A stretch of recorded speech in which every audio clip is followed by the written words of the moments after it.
Okay, so one thing I want to ask about is sort of the current events in China. So recently, the government's been cracking down on the private tutoring industry. So yeah, that's true. Did you do private tutoring growing up? Yeah, I did. I remember when, I think since primary school. Primary school, what I did was English. Yeah.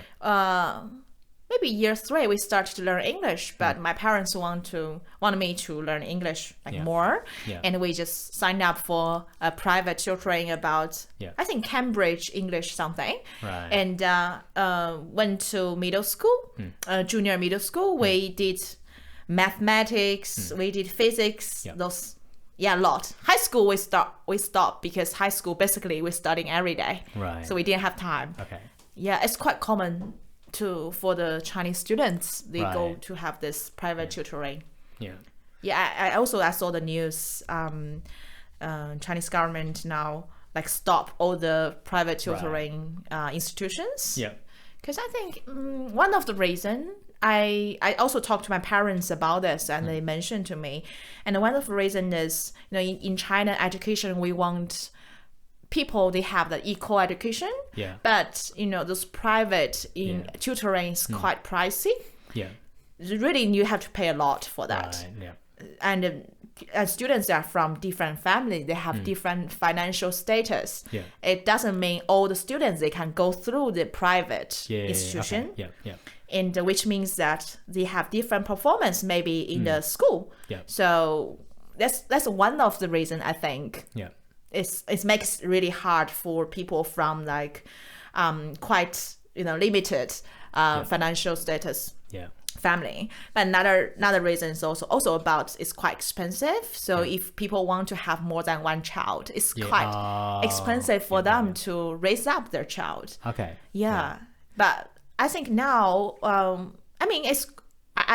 opinion is good, because when we try to move those private tutoring to local public school, that's a good choice. If students finish their class, for example, 3 o'clock, and they stay at school to learn this, Right. and those teachers from private tutoring institution, they can come to local school to teach. Right. Like we can make the price down, or I don't know how they charge it, but it will be help for the student. Will be helpful. Okay. Yeah, students still can learn that. Yeah. And maybe also safe for them. They just stay in the school. Right. Okay. Yeah. So my parents didn't think the private tutoring industry was that great, because they say that what happens is the same kind of people running the schools also run the private tutoring industry. So it leads to this conflict of interest where education is now behind a DLC paywall. You want to learn actual math? Nah, you got to pay extra. You got a point. Some of the teachers, they really did that. So it was not good. Right. So I think there's also one of the reason, government has to come to say stop doing this. Because I also it's quite common for us to find some teacher that also work in the private tutoring, or even they have their own private tutors. So it was a shame how a teacher, to be this kind of teacher. When you teach, you have to be the role model for their students, right? Yeah. What I've noticed is that when I meet my younger cousins back in China, they are so busy. Like their parents put them through. Okay, now you got swimming class, you got gym class, you got piano class.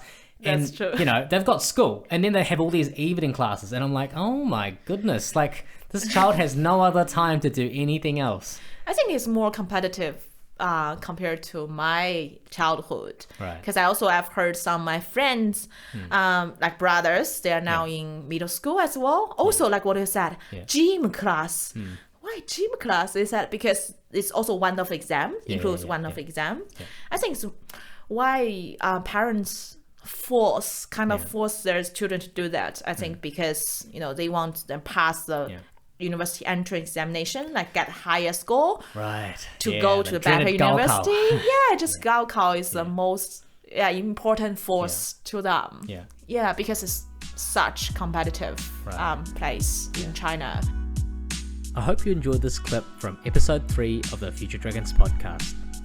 If you want to see the full episode, remember to like and subscribe so you'll be notified when I upload the full episode.